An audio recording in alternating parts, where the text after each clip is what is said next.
Hi, this is P&M Senior Wellness. Let's give those legs some love today. Have you noticed your steps feeling heavier, slower, or a little less steady than they used to be? That isn't just aging, it's your legs quietly losing up to 2% of their strength every single year. But the good news is simple. One small sequence of movements done at home can start rebuilding that strength faster than walking ever could. You're not losing ability, your muscles have simply been asleep, and today we're waking them back up. If standing up from a chair feels harder, if curbs make you hesitate, or if you sometimes catch yourself shuffling instead of stepping, you are not alone, and you are not too late. Stay with me, because in just a moment, I'll show you the one stability mistake almost everyone over 60 makes, and fixing it can completely change how secure your legs feel when you walk. Before we start, do me one small favor. Tap like and comment the letter C to commit to staying strong this week. And most importantly, don't skip any part of this video. You might miss the one step that changes everything. Exercise 1. Standing knee drive. Wake up your step.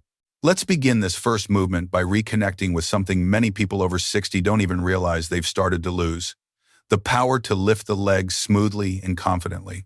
When this ability weakens, every step begins to feel a little heavier. Walking uphill takes more effort. Stepping over a curb feels uncertain. And sometimes, without warning, the toe catches on the floor. This isn't a sign of decline you have to accept.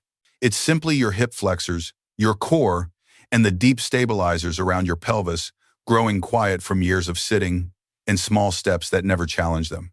Today, we're waking them back up, and once you feel how much lighter your steps become, you'll understand why this single movement is one of the most important things you can practice for your independence. Go ahead and stand beside a wall or the back of a sturdy chair. Let one hand rest lightly there, not leaning, just giving your body a small point of reassurance. Bring your feet to about hip width, soften your knees, and grow tall through your spine. Imagine you're creating space along the front of your chest and letting the weight settle into the ground through your standing leg. This quiet moment of preparation matters. It helps your body align before the movement begins, so the right muscles can do the work. Now shift your weight gently onto your right foot. Take your time. Feel the floor supporting you. Feel your hip turning on to keep you steady. This moment of shifting is part of the exercise. It teaches your body how to balance before it begins to move. Most falls happen during these small transitions, not during big movements. By practicing this slow shift, you're strengthening the exact control that keeps you steady in daily life. From here, slowly lift your left knee. Don't swing it. Don't rush. Guide it upward as if you're clearing a step in front of you. Lift until your thigh comes toward hip height, or stop earlier if your body tells you that's enough for today. Pause softly at the top. Notice the muscles along the front of your hip waking up. Feel your standing legs stabilizing underneath you. Exhale gently. Then lower your leg with the same control you used to lift it. Think of lowering through honey rather than letting gravity pull you down. That smooth return teaches your body how to stay stable and responsive with every step. We'll repeat that several times on this side. Shift, lift, pause, lower. Each repetition is a small message to your body. I still need this movement. If balancing feels unsteady, keep your fingertips on the support. If it feels steady, try lightening your touch. And if your knee doesn't rise very high at first, that's perfectly fine. Even a smaller lift signals your muscles to reactivate. Over time, your range will grow, and you'll feel the change when stepping into a car, climbing stairs, or clearing a curb with more confidence. As you continue lifting, take a moment to check your posture. Some people lean backward without realizing it, trying to lift the leg higher. If you feel this happening, gently bring your chest back over your hips and reduce the range. This helps you activate the right muscles instead of shifting the strain into your lower back. Think of this exercise as retraining your walking pattern: slow, intentional, and steady. Now switch sides. Shift your weight onto your left foot and notice how this leg feels compared to the first. Most people find one side steadier than the other, and that imbalance can make walking feel uneven. Lift your right knee slowly, pause, and lower with control. Use your breath. Exhale as you lift. Inhale as you return. With each repetition, feel your core and hips working together to form a strong foundation. You may also notice your standing ankle making tiny adjustments. That's good. Those micro movements are part of rebuilding balance. As you continue, think about how often this exact motion shows up in your daily life, stepping up to a curb, lifting your leg to put on pants, beginning a staircase, or adjusting your footing after catching your balance. Strengthening this pattern doesn't just make the muscles stronger, it restores trust in your body. Trust that your legs will respond when you need them to. Trust that your steps will feel deliberate rather than shaky. Trust that your mobility still belongs to you. This is one of the reasons I shared the 1-minute hip lift test in the previous video. That simple test shows exactly how much this movement affects your walking speed and your ability to prevent a stumble from becoming a fall. If you haven't tried it yet, consider doing it after this routine. It gives you a clear picture of where your strength is today and how much this exercise is helping you rebuild it. Let's take 2 more slow lifts on each side. Move with intention. Feel the stability growing through your standing leg and the clarity returning to your step. With each lift, imagine creating space and confidence. And as you lower, imagine your strength settling firmly back into your foundation. When you're ready, we'll move into the next exercise and begin building the power that supports every rise, every stride, and every moment you stand tall. Exercise 2. Chair squat. Rebuild your power. Now that your steps are awake and your balance system is engaged, we're moving into one of the most important exercises for rebuilding true strength after 60. This movement isn't flashy and it isn't complicated, but it is deeply connected to your independence. Every time you stand up from a chair, rise from the bed, step off a curb, or lift yourself from the car, you're performing a version of this exercise. And when the muscles that power that motion begin to weaken, life slowly becomes heavier. Not all at once, but in subtle ways. Standing takes a few seconds longer, climbing stairs takes more effort, and your body begins to rely on your lower back instead of your legs. This is how strain builds without you noticing. But today, we're reversing that. Today, you are rebuilding the strength that protects your joints, supports your spine, and keeps you moving with confidence. Go ahead and sit on the very front edge of a sturdy chair. Place your feet flat on the floor, just slightly behind your knees.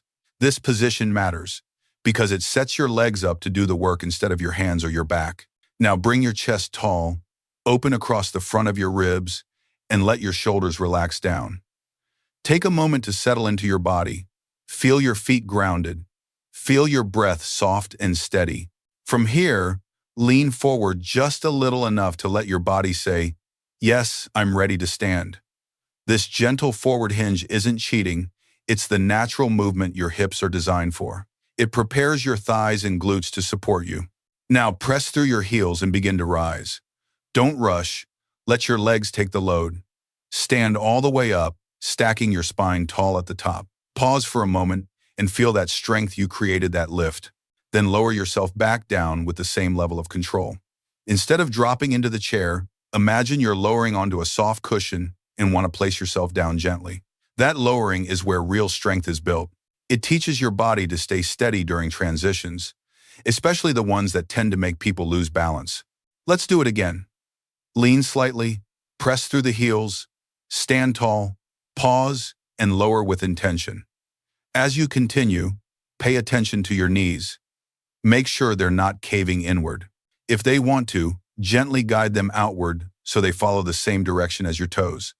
This protects your joints and activates the right muscles. If standing up feels difficult right now, you can place your hands lightly on your thighs for just a little support. If it feels easy, try slowing down the lowering phase to challenge your muscles more deeply. You're not competing with anyone. You're building a foundation that will carry you through the next decade of your life. Let's talk for a moment about why this exercise is so powerful. The squat is one of your body's natural movement patterns. It activates the biggest muscles in your legs, your quadriceps and glutes, while also training the stabilizers that keep you upright. When these muscles grow stronger, everything becomes easier. Standing up feels effortless. Walking becomes smoother. Your balance improves because your legs no longer hesitate when you shift your weight. And this strength carries over into all the things that matter most. Navigating stairs, staying active with grandkids, feeling confident when moving around the house, or simply enjoying life with more energy and less strain. If you want to take this strength even deeper, there's a powerful companion exercise that pairs perfectly with today's routine. In the last video, we explored the horse stance, a grounded, ancient posture that builds leg strength in a way walking never could. If you missed it, I highly recommend watching it after this routine. The horse stance teaches your legs how to hold strength, while this chair squat teaches them how to produce strength. Together, they form one of the most effective strength-building combinations for anyone over 60. Let's take a few more slow, controlled repetitions. Stand tall with purpose, lower with patience. With each rep, feel your legs reclaiming their role as your body's true foundation. When you're ready, we'll shift into the next movement, locking in your stability from the ground up. Exercise 3. Standing hip extension, lock in your stability. Now that your steps are awake and your leg power is returning, we're moving into the exercise that quietly supports everything you do when you walk, turn, or stand on uneven ground. This one targets your glutes, the deep muscles that act like the body's built-in stabilizers. When these muscles weaken, you may notice your stride getting shorter, your balance feeling less certain, or your feet beginning to shuffle instead of stepping cleanly. Many people think this comes from aging, but most of the decline actually comes from sitting hours where the glutes switch off and let the lower back or hamstrings take over. Today, we're re-engaging them, gently and intentionally, so your body remembers how to stay steady with every step you take. Stand tall beside a wall or the back of a sturdy chair, and place one hand lightly on it for balance. Bring your feet under your hips and soften your knees just a bit. Take a breath in and grow through the spine, as if your body is stacking itself into alignment. This tall posture creates space for the glutes to work without pulling your lower back into the movement. Now shift your weight onto your left leg. Feel the foot root into the ground, the hip waking up to support you, and your core gently turning on. Before you even lift your leg, notice the muscles that activate just by standing on one side. That engagement alone is a form of strength training. Keeping your right leg straight, begin to extend it backward. Move slowly, lifting only as far as you can without arching your back. The goal isn't height, the goal is engagement. Think of sending energy from the glute rather than trying to fling the leg up. As your leg reaches its comfortable endpoint, pause for a moment and gently squeeze the glute. This pause teaches your brain to recruit the right muscle at the right time. Then lower with the same intention you used to lift. Move as if you're drawing the leg back through gentle resistance. This slow lowering teaches your hips to guide you through movement instead of letting momentum take over. Repeat this motion several more times on the right leg. Lift, pause, lower. Keep your chest lifted and your weight centered over the standing leg. Notice whether your pelvis tries to twist or tilt. If it does, shorten the movement until your torso stays quiet. If you feel the work shift into your lower back, reduce the range and think about sending the effort into the back of your hip instead. If the movement feels too easy, try releasing some pressure from your supporting hand or adding a brief 2-second hold at the top. These tiny adjustments build strength faster than forcing a big motion ever could. What matters most is that the glute is doing the work, not the low back, not the hamstring. Now switch sides.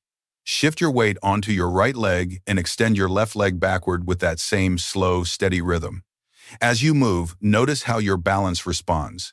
It may feel different on this side, and that imbalance can explain why one leg feels more reliable during daily activities. Stay patient with yourself.